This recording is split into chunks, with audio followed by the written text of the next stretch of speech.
welcome back. Some time ago, I was in another province and we stopped at a small church.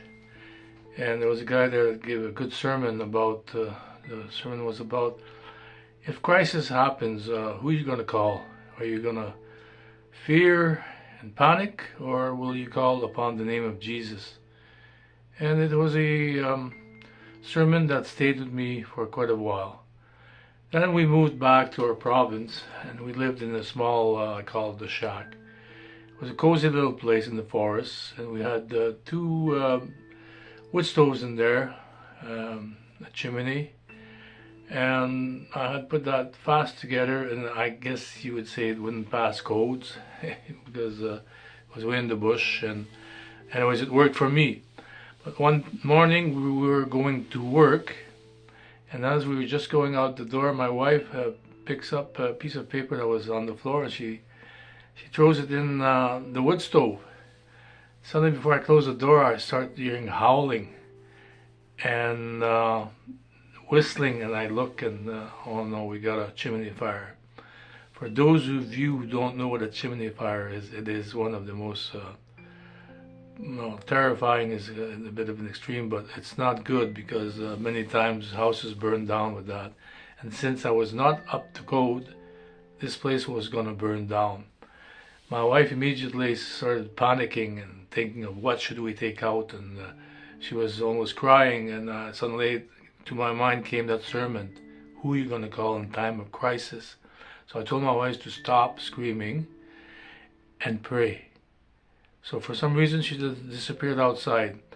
I had a bucket of five-gallon bucket of water near the table.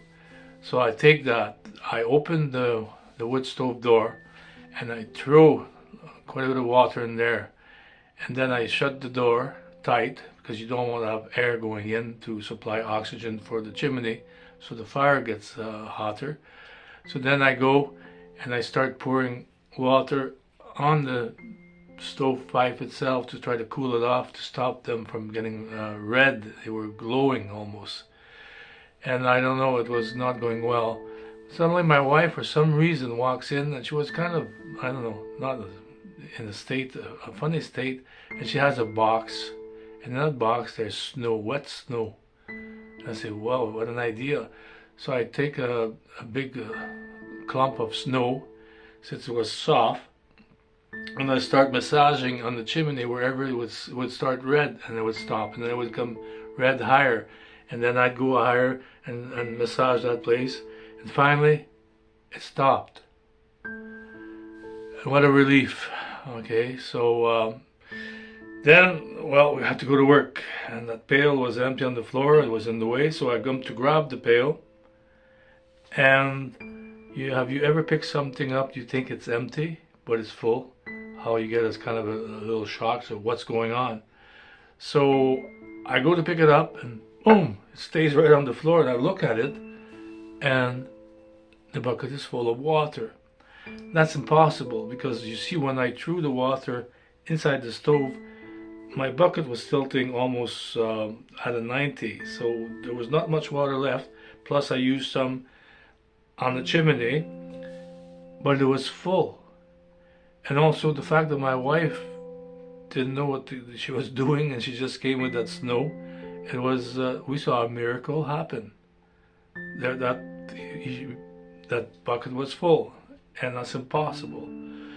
So we give thanks to God, and we realize that yes, in time of crisis, call on the name of Jesus. He's real, guys. He's with you, and he helps. So I hope this is encourages you, and I thank you if you like, and please like and subscribe, and we'll see you again. God bless.